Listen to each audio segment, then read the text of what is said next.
Commençons avec l'obligation de respecter. Le respect des droits de l'homme se présente au fond comme l'effet peut-être le plus simple et le plus intuitif attaché à ces garanties. Prenons par exemple l'article 2, paragraphe 1er du Pacte international relatif aux droits civils et politiques. Je cite, « À teneur de cette disposition, les États parties au présent pacte s'engagent à respecter et à garantir à tous les individus se trouvant sur leur territoire et relevant de leurs compétences les droits reconnus dans le présent pacte. » L'effet attaché aux droits de l'homme, via l'obligation de respecter, suppose que l'accomplissement de ces droits s'épuise en quelque sorte dans leur seule proclamation. Au fond, le fait d'énoncer, de dire, de consacrer le droit est une manière de le garantir et déjà de dire, de définir, de proclamer ce que vont être ses effets. Je prends un autre exemple avec l'article 6, toujours du Pacte international relatif aux droits civils et politiques, qui dispose que le droit à la vie est inhérent à la personne humaine, nul ne peut être arbitrairement privé de sa vie.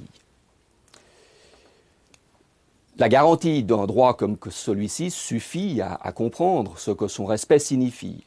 Dans tous les cas, le droit à la vie impose à l'État un devoir d'abstention, une interdiction, celle en l'occurrence de priver une personne de sa vie. Dans un cas comme celui-ci, l'obligation de ne pas intervenir via une interdiction permet au droit en cause de déployer ce qu'on appelle son plein effet utile. Un arrêt célèbre emprunté à la jurisprudence de la Cour européenne des droits de l'homme permet d'illustrer le propos. Il s'agit d'une affaire jugée le 13 août 1981 par la Cour de Strasbourg dans un cas intitulé Young, James et Webster contre Royaume-Uni. Il s'agissait dans cette affaire de l'obligation faite à 3 employés de la Société des chemins de fer britanniques de s'affilier à l'un des 3 syndicats qui étaient actifs dans cette entreprise, sous peine pour les intéressés de perdre leur emploi. La situation de fait se présentait donc dans des termes assez simples. Soit les intéressés faisaient obligatoirement partie d'un syndicat qui leur était imposé, il n'y en avait que 3 à disposition, soit ils choisissaient de ne pas faire partie de l'un de ces syndicats et alors ils encouraient le risque d'être licenciés et donc de perdre leur emploi. En l'occurrence, faute de remplir cette condition, c'est-à-dire pour avoir refusé de s'affilier à l'un de ces syndicats, eh bien, les 3 employés en cause furent licenciés.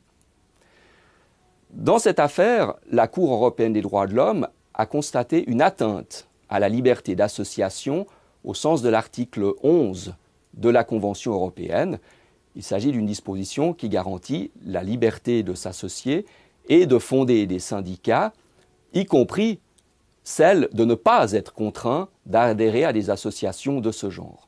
En d'autres termes, dit la Cour dans cette affaire, la liberté d'association comprend le droit de choisir de ne pas adhérer à un syndicat.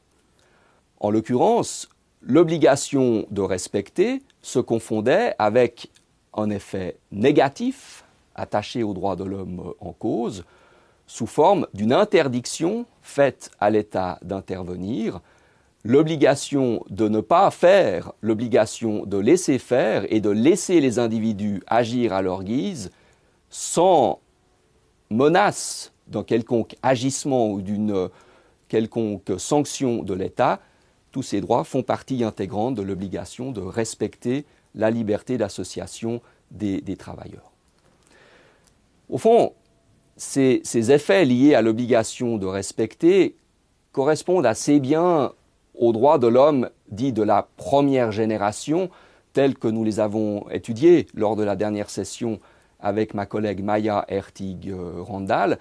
C'est pourquoi ces effets ont pendant très longtemps été associés et même assimilés aux libertés, c'est-à-dire à des droits de l'homme caractéristiques de la première génération, impliquant une obligation de ne pas agir, de ne pas intervenir, en d'autres termes, de laisser simplement faire les individus selon leurs désirs, à leur guise.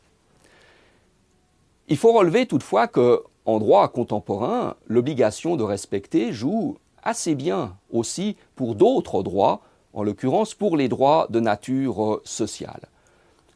Par exemple, le droit de bénéficier de services sociaux qualifiés, au sens de la Charte sociale européenne, signifie notamment que toute personne doit pouvoir accéder à des services de ce genre sans discrimination, sans empêchement majeur. L'obligation de respecter, dans un cas comme celui-ci, signifie l'interdiction faite à l'État de priver indûment une personne de l'accès aux services sociaux et bien entendu aux prestations distribuées par des services de ce genre.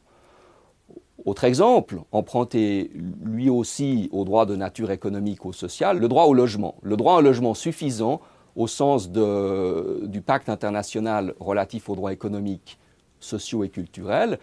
Ce droit signifie que l'État ne saurait indûment déloger une personne qui occupe valablement un logement sans autre forme de procès.